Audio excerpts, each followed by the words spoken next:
প্রিয় দর্শক, আসসালামু আলাইকুম। সবাই কেমন আছো বন্ধুরা? আজকে আসলে আমি ভিন্ন ধরনের একটি ব্লগ শেয়ার করছি তোমাদের। তো সামনে রমজান দুয়ারে করা নাচ্ছে। তো রমজান যেহেতু আসছে, আমাদের কিন্তু ইবাদত বন্দেগী বাড়িয়ে দিতে হবে। তো ইবাদত বন্দেগী যদি বাড়াতে হয়, তাহলে বাজারগুলো আগে কিন্তু আমাদের করে ফেলতে হয়। তো আমি পুরুষ মানুষ, পুরুষের বাজার আমি আগে করেছি, মাছ কিনেছি, বড় মাছটা। আজকে বড় মাছটা তোমাদের আপু কিভাবে সংরক্ষণ করে রাখে এবং কি বলেছে, দীর্ঘদিন যদি থাকেও তারপরেও কিন্তু স্বাদটা অক্ষুণ্ণ থাকে, সেভাবে আমি তোমাদের সাথে শেয়ার করছি। চলো, তোমাদের আপু কিভাবে মাছটা সংরক্ষণ করে আমি তোমাদের দেখাচ্ছি, আর দাফে দাফে আমি বুঝিয়ে বলবো। চলো আমরা মাছটা সংরক্ষণ করা শেয়ার করি। প্রিয় দর্শক বন্ধুরা, রমজানের জন্য বড় মাছগুলো কিনে ফেলেছি আজকে। তো আজকে একটু সুবিধায় পেয়েছি, একটু বৃষ্টি হয়েছিল, তো মাছের দামটা একটু কম ছিল। তো রুই মাছটা আজকে আসলে চাইনিজ কাট করেছি।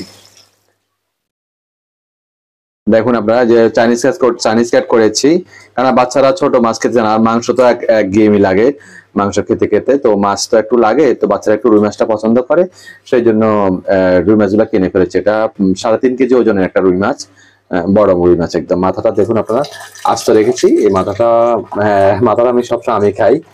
তো হয়তো আপনাদের আপু মাথাটা পরিষ্কার করতে হয়, নাহলে আম্মু পরিষ্কার করতে হয়, তাহলে মাথা খাই। অন্য কেউ পরিষ্কার করলে কিন্তু আমি মাথা খাই না। এই যে এখানে রুই মাছ কিনেছি, আর অন্য মাছও কিনেছি, সেটাও আমি শেয়ার করছি আপনাদের সাথে। মাছগুলোকে এখন পরিষ্কার করে তারপর আমরা প্যাকিং করে ফেলবো, ফ্রিজিং করে ফেলবো। আগে একটু পরিষ্কার করে না, পরিষ্কার করলে এখানে একদম পিচ্ছিল একটা ইয়া আছে, ওটা থেকে যায়, পরে খেতে একটু ভালো লাগে না। সেই জন্য প্রথমে পানি দিয়ে লবণ দিয়ে পরিষ্কার করে তারপরে যে আমরা এটাকে ফ্রিজিং করবো, প্যাকেজিং করবো। তো প্রিয় বন্ধুরা, 4টি করে রাখা হচ্ছে, কেননা বড় বড় মাছ, আর অনেকে খায় না, ছোট ভাই খায় না, মাছ খায় না, ওকে মাংসই দিতে হয়। তারপরে আমার মেয়েটা খায় না মাছ, সেজন্য 4টা করে রাখা হচ্ছে। এই যে এদিকে করা হচ্ছে। তো এগুলো হচ্ছে তেলাপিয়া। তো এটা হচ্ছে পুকুরের তেলাপিয়া, একদম অর্গানিক, এখানে কোনো ময়লা পানির তেলাপিয়া নয়। সেই জন্য তেলাপিয়াটা কিনেছি আমি, কারণ আমি নিশ্চিত হয়ে তারপর নিয়েছি। আর তেলাপিয়ার পেটে কিন্তু মাছগুলো দিতে পাচ্ছেন, এগুলো কিন্তু সাদা সাদা, তো পেটে কোনো ময়লা নেই। পেটিতেও দেখছি আমরা ময়লা নেই।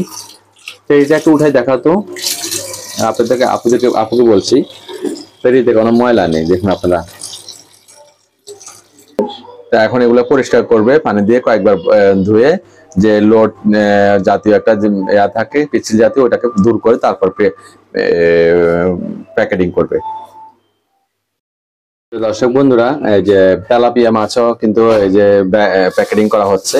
তো তেলাপিয়া মাছ 7টা করে রাখা হচ্ছে, কারণ দিনের বেলা আবার কি রান্না করবে, বাচ্চারা তো দিনের বেলা রোজা রাখবে না, তো দিনের বেলা তো ওরা খেতে হবে, সেই জন্য 7টা করে রাখা হচ্ছে। তো আমরা সব প্যাকেটিং এর পরে আবার ফিরে আসছি আমরা। এই ব্যাগে 2টা রাখা হয়েছে, এই 2টা দিয়ে নাকি যে শুটকির জাল দিবে আপনাদের আপু। তো আপনাদের আপু আবার শুটকির জাল দেওয়ার সময় মাছ দিয়ে করে, এই জন্য 2টা আলাদা করে রাখা হয়েছে। দেখুন প্রিয় দর্শক, এই যে সবগুলা রুই একটাতে রাখা হয়েছে, আর সবগুলা তেলাপিয়া একটাতে রাখা হয়েছে। তো এভাবে একসাথে রাখলে যখন যেটা খাবে তখন সেটা নিয়ে আসবে। ফ্রিজটা খোলা হয়েছে, ফ্রিজে তো অনেক কিছু সংরক্ষণ করেছি, তোমাদেরকে দেখাইনি আমি। এখানে অনেক কিছু আছে আমার সংরক্ষণ করা। তো এখন ফ্রিজে রাখা হচ্ছে, দেখো ফ্রিজে রেখে দিচ্ছি। অবশ্য আমি রাখছি না, আপনাদের আপুই রাখছে। ব্যাস হয়ে গেল মাছ সংরক্ষণ।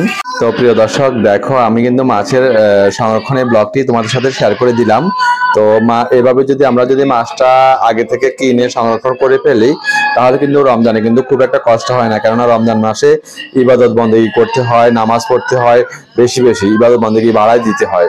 তো এই জন্য আগে থেকে এগুলা প্রিপারেশন নেওয়াই ভালো। তো আজকে এখানেই বেঁধে নিচ্ছি। সবাই ভালো থাকবে, সুস্থ থাকবে। আল্লাহ হাফেজ।